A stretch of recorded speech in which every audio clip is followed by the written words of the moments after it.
financing. They still push voting requirements, like someone should come up with multiple picture IDs. How many of you got 3 picture IDs you want to go vote? Or even 2 for that matter. They still want touchscreen machines that do mysterious things to the final tabulations.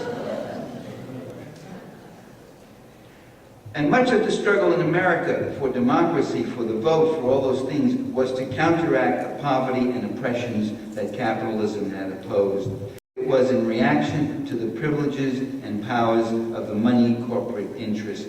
Even women's vote, 100 years of struggle for the women's vote, that was not just a matter of gender pride. Well, you males have the votes, so we females want the votes. That was a matter. Women faced very real disabilities in terms of the right to go to certain kind of professional schools, the right to even get an education in some places, terrible discrimination in wages and the like, terrible lack of safeguards from male abuse, which is still a problem today. And so they were fighting for very real, substantive things. And that's what democracy is about. It's a very real thing. It's a gritty, in-the-street thing. Democracy becomes a problem for the plutocracy, not when it fails to work, but when it works too well, helping the populace to move toward a more equitable and favorable social order. When it begins to narrow the gap, however modestly, it narrows the gap between the very rich and the poor, and the rest of us. Democracy is what people use to defend their standard of living when it's under attack, and so the attack then extends to their democratic rights also. The democratic rights become under attack to disable them from stopping the economic rollback. Okay. I've gone on too long. Let me end by saying that don't think for a minute that the guys at the top don't care what you think. We often, they don't care what we think. That's all they care about. They get up every day, and that's what they've got a new message to feed you. They frame it for you. Fox News, they had a full-page ad in the New York Times that says, "We frame the news for you," and the O'Reilly, all these right-wing reactionary propagandists, the mouthpiece for the Republican National Committee reactionaries. They are always there. The ruling interests these days really don't want to do nothing to help the populace. They seem to want to do nothing to rebuild the infrastructure of this nation even. The whole infrastructure of New York City is like, it's about half a century, more than half a century, better part of a century old. The water tubes, the subways, this and that. No one's thinking about where's the capital, where's the money going to come. You could spend money, you could have a whole new deal, another new deal, and put people to work and rebuild the infrastructure of this country. They're doing nothing in that area. And I'm reminded of what Cardinal Richelieu said almost 400 years ago. Cardinal Richelieu, he was the guy, the power behind the throne of Louis XV, Louis XV, I think it was. Yeah. He said the power to do nothing is great, but it must not be abused. And they are abusing it, And these rulers, though, they get nervous sitting at the top when there is agitation and disaffection in the ranks below. They know their power rests on the backs of those below. And when the pyramid begins to sway, they positively panic. We need to spend more time in ideological struggle. We need to advance the explanation and understanding of what are the forces that are operating on us. Right now, all we have are these right-wingers who are giving us scenarios and narratives all the time. It's government's the problem, they're the fault.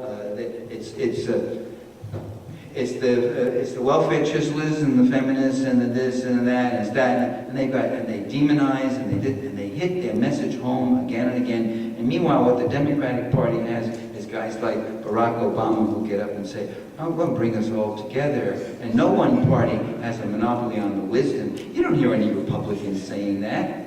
They don't say that. But he's saying no one party has a monopoly on the wisdom. and Senator J. Rockefeller saying, apologizing to McCain because of what he said, that McCain was out there killing people in Vietnam, or some comment he made. Just the liberals are never happier than when they're apologizing to the right wingers and saying, there really isn't that much difference between us. We really agree on a lot of issues. They're always sucking up to these guys. You never see those other ones. The other side understands power. They hit and they hit and they hit and they know that ideas count, and they fashion ideas and they sell these ideas, and they know that the idea sells if you repeat it and repeat it and repeat it.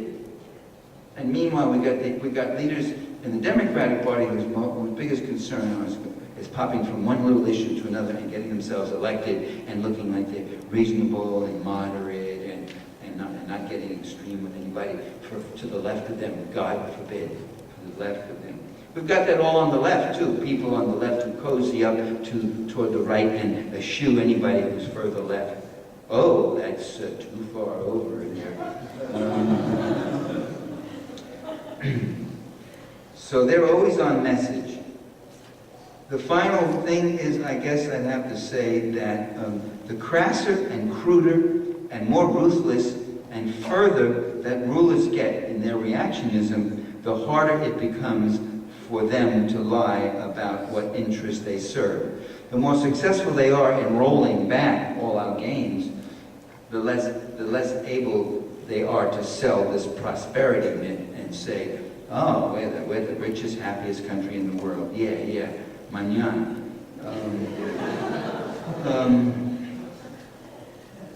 So, along with agitation, there must come education and a lifting of the political consciousness of masses of people. I mean, one of the problems we have is we don't own the mass media, but what little medias we have, we should really work them and use them and reach people as much as we can. Popular struggle in the United States ebbs and flows, but it never ceases. Moved by a combination of anger and hope, ordinary people have agitated, they've organized, they've demonstrated, they're doing it today, right now. And electoral challenges, civil disobedience, petitions, strikes, sit-ins, takeovers, boycotts, even breaking the law at times. Breaking the law is sometimes a way of improving the law. Against the heaviest odds, dissenters have suffered many defeats, but we have won important victories, forcibly extracting concessions and imposing reforms upon reluctant rulers by being themselves devoted purveyors of democracy. And so that's what I think we need, just three basic things. We need democracy, democracy, and more democracy. Thank you very much.